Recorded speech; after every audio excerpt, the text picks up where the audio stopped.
നമുക്ക് ഈ ചായക്കടയിലൊന്ന് അന്വേഷിക്കാം. നമസ്കാരം. നമസ്കാരം. നമസ്കാരം. ഞങ്ങൾ ചതിയംകുളങ്ങര ദേവീക്ഷേത്ര പുനരുദ്ധാരണ കമ്മിറ്റിക്കാരാ. ഇത് മേൽശാന്തി സുബ്രഹ്മണ്യ ശാസ്ത്രികൾ. അസ്സലാമു അലൈക്കും. കാര്യങ്ങളൊക്കെ പിന്നെ സംസാരിക്കാം.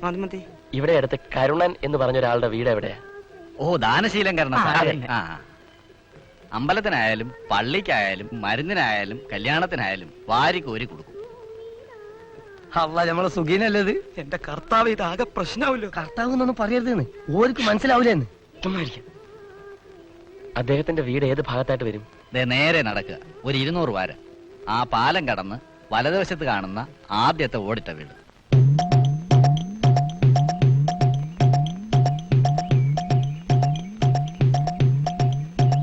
ഇത്രയും പഴയ വീട്ടിൽ കയറിയാ വല്ലതും കിട്ടുമോ? താൻ പുതിയ വീട്ടിൽ പോയി കയറ്, ഇവിടെ വല്ലതും കാണത്തുള്ളൂ. കയറ് വേണ്ടി വരൂ. എന്തിനാ തൂങ്ങിച്ചാവാനാ? ഒന്നും മിണ്ടാതിരിക്കടോ.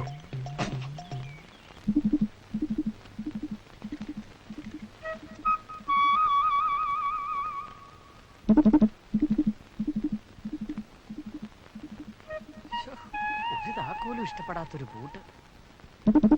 ഒരു പൂട്ടുണ്ടാക്കി വെച്ചേ മനുഷ്യന് ജീവിക്കാൻ പറ്റില്ലെന്ന് വെച്ചാ എന്തിനാ ഇത് രാത്രി കാലങ്ങളിൽ പൂട്ടി? ലൈറ്റ് ഒന്ന് അടിച്ചോളൂ. ഇവനും തുറന്നു വെച്ചാൽ എന്താ ചെയ്യാ? Calling bell അടിച്ചാലോ?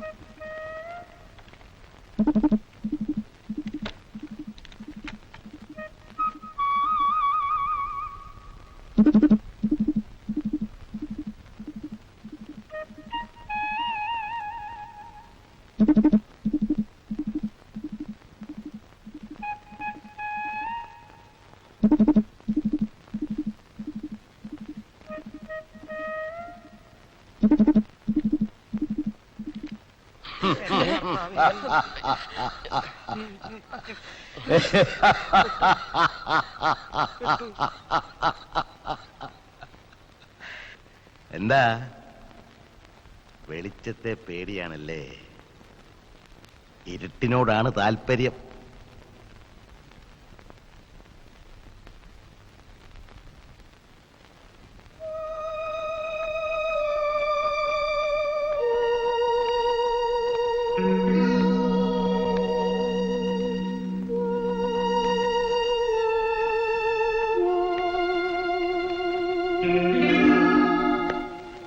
പരിശീലനം പോരാ. ജീവിക്കാൻ മറ്റൊരു മാർഗവും ഇല്ലാത്തത് കൊണ്ടാണ് മോഷണത്തിന് ഇറങ്ങിയത് അല്ലേ? ജീവിക്കാൻ മാർഗമില്ലാത്തവർക്കെല്ലാം പറ്റിയ പണിയല്ല മോഷണം. അതൊരു കലയാണ്. മോഷ്ടിക്കാൻ കേറുമ്പോ ആദ്യം എന്ത് ചെയ്യണം? ശരിക്കും അറിയില്ല. രക്ഷപ്പെടാനുള്ള വാതിൽ തുറന്നിടണം. എന്ത് ചെയ്യണം? രക്ഷപ്പെടാനുള്ള വാതിൽ തുറന്നിടണം. പക്ഷെ ഓരോ തവണ രക്ഷപ്പെടുമ്പോഴും ഒരിക്കൽ പിടിക്കപ്പെടും എന്ന് ഓർമ്മ വേണം. സർ, ഞങ്ങൾ മോഷ്ടാക്കൾ. മനസ്സിലായി? ഒരു നേരത്തെ ഭക്ഷണത്തിന് വേണ്ടിയാണെങ്കിൽ പോലും മോഷണത്തിന് ന്യായീകരണമില്ല.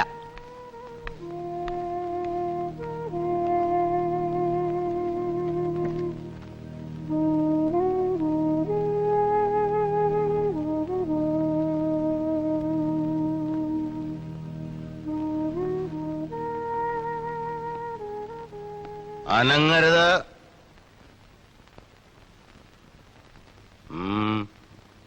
സർ, ഞങ്ങളെ ഒന്നും ചെയ്യരുത്. ഒരബദ്ധം പറ്റിയതാ. മോഷണത്തിന് തീരുമാനിച്ചിറങ്ങിയതോ അതോ ഇവിടെ ഇങ്ങനെ എന്റെ മുമ്പിൽ അകപ്പെട്ടതോ?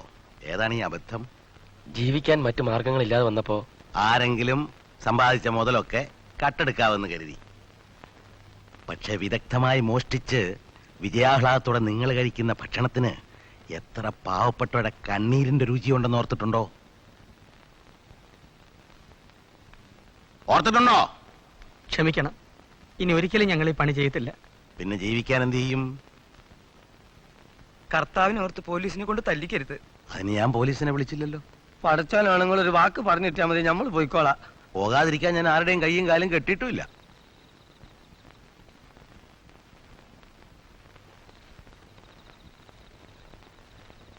കഴിഞ്ഞ ദിവസത്തെ പത്രം, ഇതിലൊരു വാർത്തയുണ്ട്. കല്യാണ വീട്ടിൽ മോഷണം. വധു ആത്മഹത്യ ചെയ്തു. വളരെ ദൂരമൊന്നുമല്ല, ഇവിടെ അടുത്താണ്. ഒരു സാധു മനുഷ്യൻ അയാളുടെ മകളുടെ വിവാഹത്തിന് വേണ്ടി കിടപ്പാടം പോലും വിറ്റ് സ്വർണ്ണാഭരണങ്ങൾ വാങ്ങി. കല്യാണത്തിന് തലേ ദിവസം അവിടെ പാചകക്കാരായിട്ട് ചെന്നവര് ആ ആഭരണങ്ങൾ മോഷ്ടിച്ച് കടന്നു കളഞ്ഞു. അന്ന് ആ കല്യാണപ്പന്തലിൽ അണിഞ്ഞൊരുങ്ങി നവവധുവായി നിൽക്കേണ്ട ആ പെൺകുട്ടി തന്റെ സകല സ്വപ്നങ്ങളും തകർന്നു എന്നറിഞ്ഞപ്പോ ഒരു കഷ്ണം കയറിൽ ആ ജീവിതം അവസാനിപ്പിച്ചു.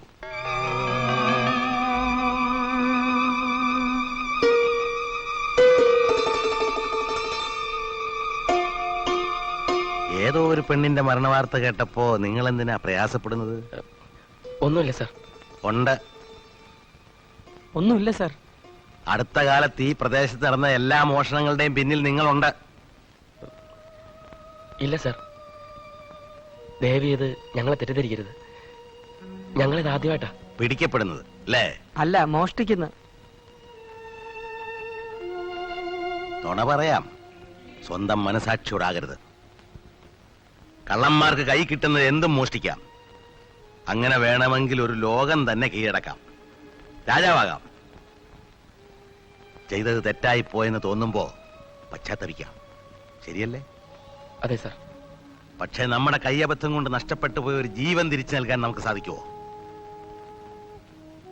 സാധിക്കുമോ?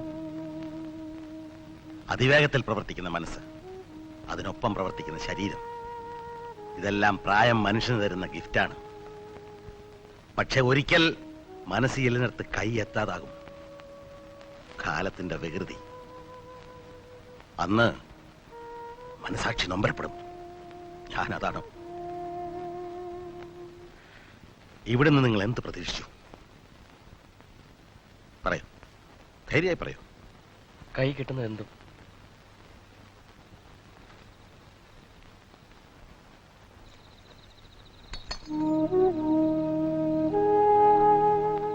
ഓ, വെളിച്ചം പ്രശ്നമാണല്ലോ അല്ലേ?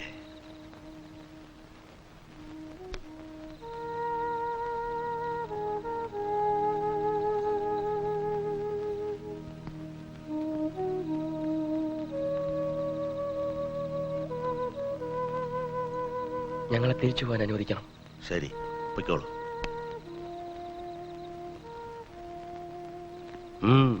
ഇതിലേ അല്ല, അതാണ് നേർവഴി.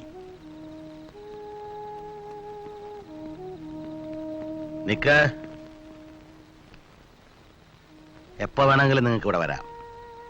പകലായാലും രാത്രിയായാലും മാന്യമായി ഈ വഴിയിലൂടെ.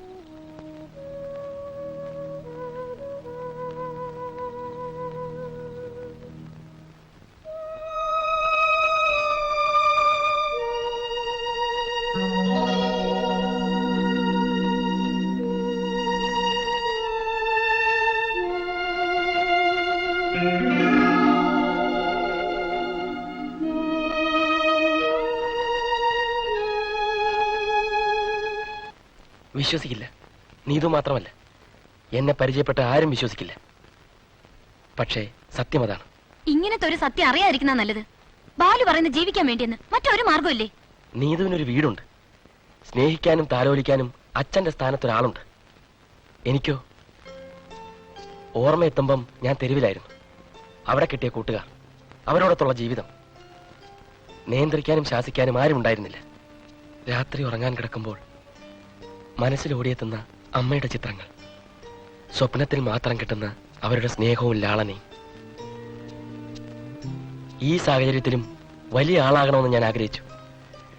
അക്ഷരങ്ങൾ ഒരുവിട്ട് ഓരോ വാക്കുകൾ സ്വന്തമാക്കുമ്പോഴും വയറ്റിൽ വിശപ്പായിരുന്നു. സോറി, ഒരിക്കലും ആരോടും പറയരുതെന്ന് വിചാരിച്ച കാര്യങ്ങളാണ്. ഞാൻ കള്ളനാണ്. നീത്തുവിന്റെ സ്നേഹം പോലും ഞാൻ കട്ടെടുത്താണ്. നുണ പറഞ്ഞു. പ്ലീസ്, ഇതൊന്ന് നിർത്തുന്നുണ്ടോ? എനിക്ക് കേൾക്കണ്ട. ഒരിക്കൽ കൂടി ഞാൻ വന്നു, നീതു വിളിച്ചതുകൊണ്ട്. നമുക്ക് ഇവിടെ പിരിയാം. പിരിയാം. എന്റെ ആവശ്യമല്ല. പിരിയണമെന്ന് ബാലുവിന് തോന്നിയെങ്കിൽ പിരിയാം. നീതു, നിന്റെ മനസ്സ് വേദനിപ്പിക്കാൻ എനിക്ക് കഴിയില്ല. അതുകൊണ്ട് മാത്രമാണ് ഞാൻ ഇങ്ങനെ ചിന്തിച്ചത്. ബാലു ഒരു കള്ളനാണ്, ആരോരും ഇല്ലാത്തവനാണ്. ആ കാരണം കൊണ്ട് എനിക്ക് ബാലു ബാലു അല്ലാതാകുന്നില്ല.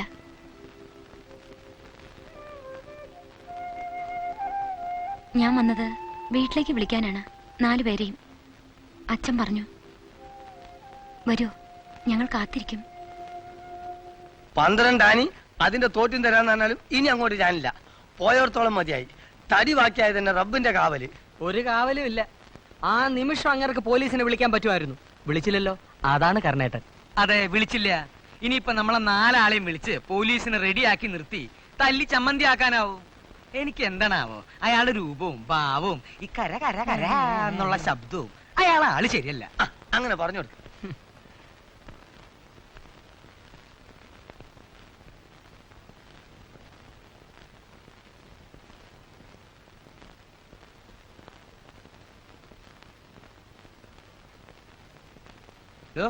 താനെന്താ ഈ അവണക്കണ്ണ കുടിച്ച പോലെ?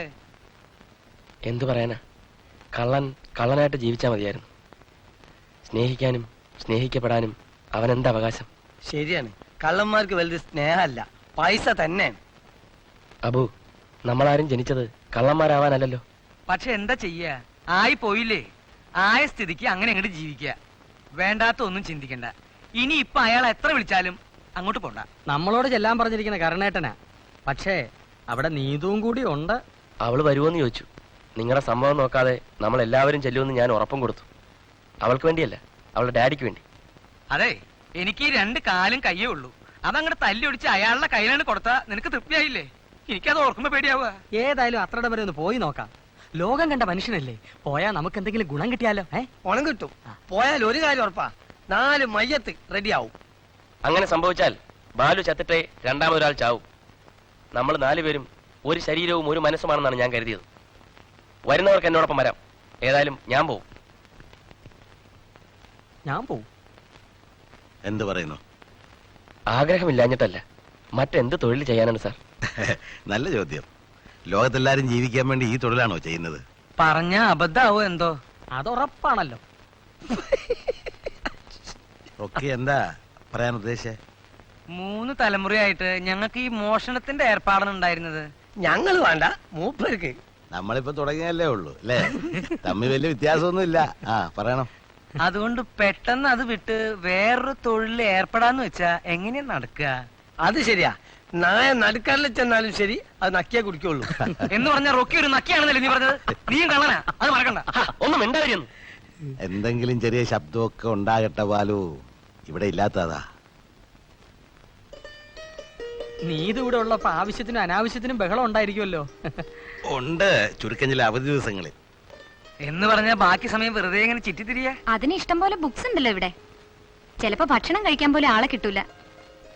അല്ലാ, ഇത് ഭയങ്കര അത്ഭുതം തന്നെ. എന്താ? അല്ല, ഈ കള്ളന്മാരൊക്കെ വിളിച്ചേർത്ത് ചായയും കാപ്പിയൊക്കെ കൊടുക്കലേ? ഈ മനുഷ്യന്മാരാണല്ലോ കള്ളന്മാരാകുക. അത് നേരാ, ഈ 4 കാലികളൊന്നും മോഷ്ടിക്കില്ല. 4 കാലികളെ ചില മനുഷ്യർ മോഷ്ടിക്കാറുണ്ട്.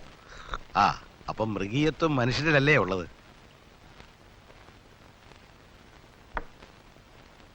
ഇപ്പോ നിങ്ങൾക്കൊരു മാറ്റം ആവശ്യമാണെന്ന് തോന്നില്ലേ? ഓരോ പ്രാവശ്യം നിങ്ങൾ ജയിക്കുമ്പോഴും തോക്കുന്ന സമൂഹമാണ്, നഷ്ടപ്പെടുന്ന അവർക്കാണ്. ഐ മീൻ, ജീവിതകാലം മുഴുവൻ കഷ്ടപ്പെട്ട് അത്യാവശ്യങ്ങൾക്കായി കരുതി വെക്കുന്ന വിയർപ്പും രക്തവും കണ്ണീരും കലർന്ന അവരുടെ സമ്പാദ്യം അല്പനേരത്തെ സൂത്രപ്പണി കൊണ്ട് നിങ്ങൾ കവർന്നെടുക്കുന്നു. മൃഗീയമല്ലേ അത്?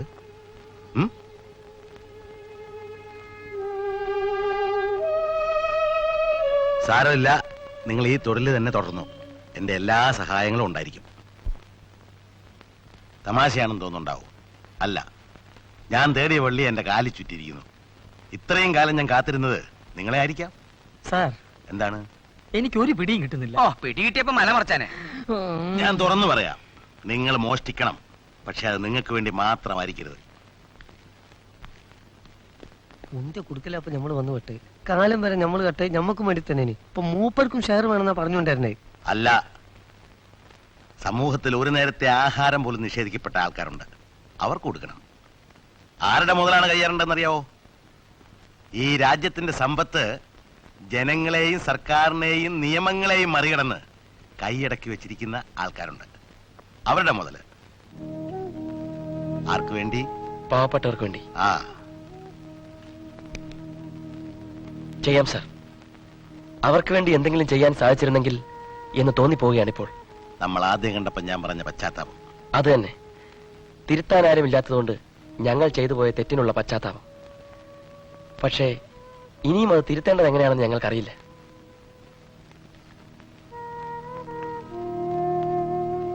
എനിക്കും അന്നതറിയില്ലായിരുന്നു നീ. പറഞ്ഞു തരാനും തിരുത്താനും ആരെയും കണ്ടെത്തിയില്ല. 6-ാമത്തെ വയസ്സിൽ വയറ് വിശന്നപ്പോൾ ആദ്യത്തെ മോഷണം നടത്തി. ചോദ്യം ചെയ്ത എൻ്റെ അമ്മയുടെ മുമ്പിൽ നുണ പറഞ്ഞു. ആദ്യത്തെ നുണ. 1000 കള്ളങ്ങളിലേക്കും കളവുകളിലേക്കുമുള്ള യാത്ര അവിടെ നിന്ന് ആരംഭിച്ചു. അങ്ങനെ 35 വർഷം ഒന്നിനൊന്ന് മെച്ചപ്പെട്ട വിദഗ്ധമായ കളവുകൾ, ആർക്കും പിടികൊടുക്കാതെ, കീഴടങ്ങാതെ. പക്ഷെ എനിക്ക് നഷ്ടപ്പെട്ടത് ഒരു ജന്മമാണ്, എന്നിലെ മനുഷ്യനാണ്. ഇനി അത് തിരിച്ചു കിട്ടില്ല. സർ, ഞങ്ങൾക്ക് നഷ്ടപ്പെട്ടുകൊണ്ടിരിക്കുന്നതും അതല്ലേ? അതെ, പക്ഷെ നിങ്ങൾക്ക് തിരുത്താൻ ഇനി സമയമുണ്ട്. പറ്റുമോ? പറ്റുമോ? പറ്റും.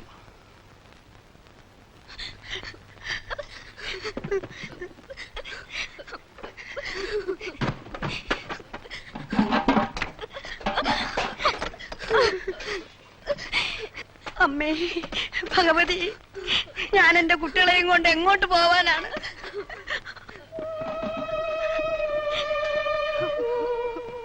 സഹോദര, ഞങ്ങളെ പെരുവഴിയിൽ ഇറക്കല്ലേ.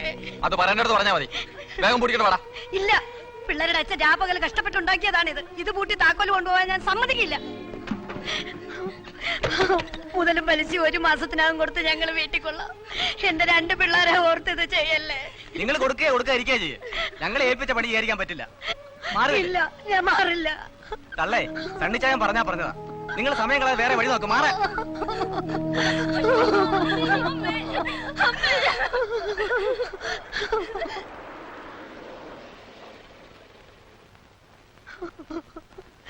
എന്നെ മക്കളെ റോഡ് ദണ്ഡിച്ചിട്ട് നിങ്ങൾക്ക് എന്ത് നേടാനാ?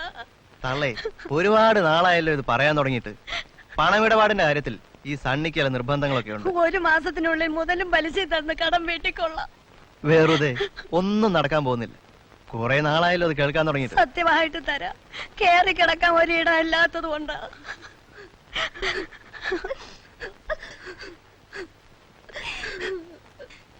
തള്ളൊന്ന് മനസ്സ് വെച്ചാൽ കേറിക്കിടക്കാൻ നല്ലൊരു ബംഗ്ലാവ് തന്നെ പണിയാല്ലേ.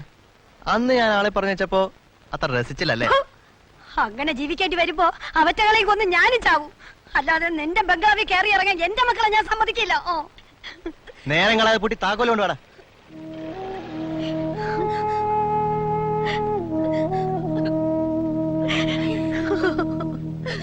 കരയാതെ മക്കളെ.